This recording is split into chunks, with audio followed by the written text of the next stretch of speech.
ይሄ ቪዲዮ በቀላሉ እንዴት ሞባይል አፕን መጠቀም እንደምትችሉት የሚያሳይ ቪዲዮ ነው። መጀመሪያ ሞባይል አፑን ሎጊን ስታደርጉ የሚያሳያችሁ ፔጅ ይሄ ፔጅ ነው። ቶታል ፕሮዳክት ስንት እንዳላችሁ እዚህ ጋር ያሳያችኋል። ስንት አይነት ፕሮዳክት እንዳላችሁ ማለት ነው።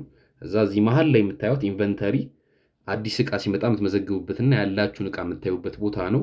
ይሄ ደግሞ ኩዊክ ሴል አዲስ ሽያጭ ሲመጣ የምትመዘግቡበት ቦታ ነው ማለት ነው። የመካከለኛው ይሄኛው አዲስ እቃ ሲመጣ የምትመዘግቡበትና ያላችሁን እቃ የምታዩበት ቦታ፣ ቺኛዋ ደግሞ ኩዊክ ሴል አዲስ ሽያጭ ሲመጣ ሽያጭ ስትሸጡ ሽያጭ የምትመዘግቡት ቦታ ነው ማለት ነው። ስለዚህ ለምሳሌ እዚህ ጋር 3 አይነት እቃዎችን መዝግብ ያለው ኦልሬዲ ያለኝ አዲስ እቃ፣ እነዚህ አሁን አዲስ እቃ ከነዚህ ሌላ አዲስ እቃ እንዴት ነው መዘግቡ? እናንተ አዲስ ስለሆነ አብዛኛው እንዳለ እቃ አዲስ ሎጊን ስታደርጉት እንዳለ ስለሆነ የምትመዘግቡት መጀመሪያ የምትጠቀሟት እቺን ነው ፕላስ ማለት ነው። ትነኩታላችሁ።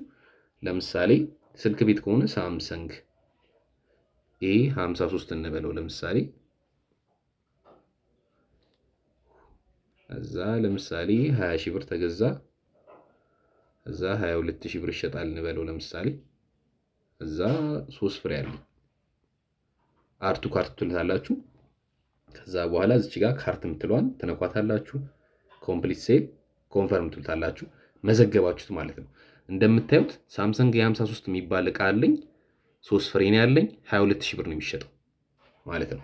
ስለዛ ይሄን እቃ ኦልሬዲ መዝግበነዋል። አሁን አዲስ እቃ ሲሆን እንደዛ ነው የምንመዘግበው። ኦልሬዲ የተመዘገበ እቃ ከሆነ ደግሞ ለምሳሌ ሳምሰንግ የ53 አዲስ እቃ አስገባ እንበል። ከዚህ በኋላ ይሄን ፕላስ አይደለም የምንነካው፣ ራሱን እንነካውና ስንት ፍሬ ያለን? 3 ፍሬ ያለን አዲስ እናስገባ። እዚህ ጋር አድጀስት ስቶክ እነካታለን። ከዛ በኋላ ስቶክ ላይ ነው። እዛ ስንት ፍሬ ነው የምናስገባው? ለምሳሌ 5 ፍሬ አስገባን እንበል። ስናስገባ ግን ዋጋ ጨምሯል። እዚህ ጋር ኮስት ፕራይሱን እናስተካክለዋለን ማለት 21 ሺህ እናደርገዋለን። ከዛ አድ ስቶክ ማለት ነው። ከፈለጋችሁ አድ ስቶክ። ስለዚህ 3 ፍሬ ነበረኝ 5 ፍሬ ሲጨምርበት ሳምሰንግ የ53 8 ፍሬ አለኝ ማለት ነው። ለምሳሌ ኩዊክ ሴል ላይ እንገባና ደግሞ ሽያጭ እንዴት ነው የሚመዘገብ ላሳያችሁ። ስለዚህ አሁን ለምሳሌ የመዘገብነው እቃ እዚህ ጋር ይመጣል። እዚህ ጋር ብዙ ከሆነ ሰርች አድርገን እናገኘዋለን። ለምሳሌ ሳም ስንለው ይመጣል። ሰርች ስናደርገው ይመጣል። እንነካዋለን። ስንት ፍሬ ነው እየሸጥን ያለ ነው? 1 ፍሬ ከሆነ 1 ፍሬ ዋጋው እዛ ጋር የመዘገብንበትን ዋጋ እዚህ ጋር ያመጣልናል። ዋጋ ጨምረን ከሆነ እየሸጥን ያለ ነው። ለምሳሌ 22 ነበር የመዘገብነው 24000 ብር እየሸጥን ከሆነ 24000 ብር አርቱ ካርቱ ስከትት ነው ማለት ፌስታል ውስጥ ማለት ነው። እዚህ ጋር ከዛ እንነካዋለን። ስክሮል ዳውን እናደርጋለን። ካሽ ከሆነ ካሽ፣ ባንክ ከሆነ ባንክ ከሆነ ምን ባንክ የሚለውን ነገርም በኋላ ለማስታወስ የሚመቻችሁ እዚህ ጋር ትመርጡና ትንትሉታላችሁ። ኮምፕሊት ሴል አለቀ። ሽያጭ መዘገባችሁ ማለት ነው። ሳምሰንግ የ53 1 ፍሬ ሽያጭ መዝገባችኋል። በኋላ ማታ ላይ ሪፖርቱን ለማየት ከፈለጋችሁ አጠቃላይ ደምሮ ራሱ ያሳያችኋል። ለምሳሌ አሁን ደግሞ ኢንቨንተሪ ላይ ይሄ ያላችሁን እቃ የሚያሳይ ቦታ ላይ ስገቡ መቀነስ አለበት። 8 ፍሬ ነበር 7 መሆን አለበት። እንግባና እንየው። ይሄው እንደምታዩት ሽያጩን ራሳችሁ ለመዘገባችሁት እሱ ራሱ ያቀናንሷል ማለት ነው።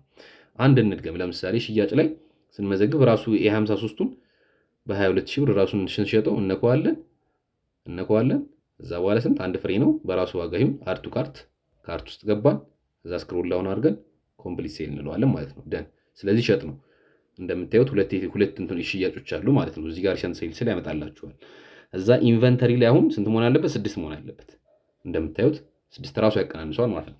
የሽያጭ ሪፖርቱን ደግሞ አጠቃላይ ማየት ለምሳሌ አጠቃላይ ዛሬ ሽያጮች እነዚህ ከነበሩ ለማየት ከፈለግን እንገባና እዚህ ጋር 3 መስመሯን እነካታለን። ስክሮል ዳውን እናደርገዋለን። ሪፖርትስ ሴልስ ሪፖርት። ከዛ ይሄ ባይ ዲፎልት የዛሬን ነው የሚያሳየው ማለት ነው። ዛሬ አጠቃላይ ሽያጭ በካሽ የተቀበልነው 46 ሺህ ብር ነው። ከዛ ውስጥ ፕሮፊቱ ይሄን የሚያክል ነው። 6000 ነው ፕሮፊቱ። የተሸጡት እቃዎች እነዚህ ናቸው። ከፈለጋችሁ እያንዳንዱን እቃ እንደዚህ ነክታችሁ የእያንዳንዱ ፕሮፊት ማየት ትችላላችሁ። እዚህ ጋር ደግሞ ፔመንት ብሬክ ዳውን ደግሞ እዛ ጋር ካሽ ባንክ ብላችሁ ከመረጣችሁለት ይሄን ያክል በካሽ ይሄን ያክል በባንክ ብሎ ይነግራችኋል። እዚህ ጋር አጠቃላይ ዛሬ ካሽ ስለሆነ የነካሁት 46000ም ካሽ ነው ብሎ ያመጣልኛል። በአጠቃላይ ይሄን ይመስላል ማለት ነው። መልካም ቀን።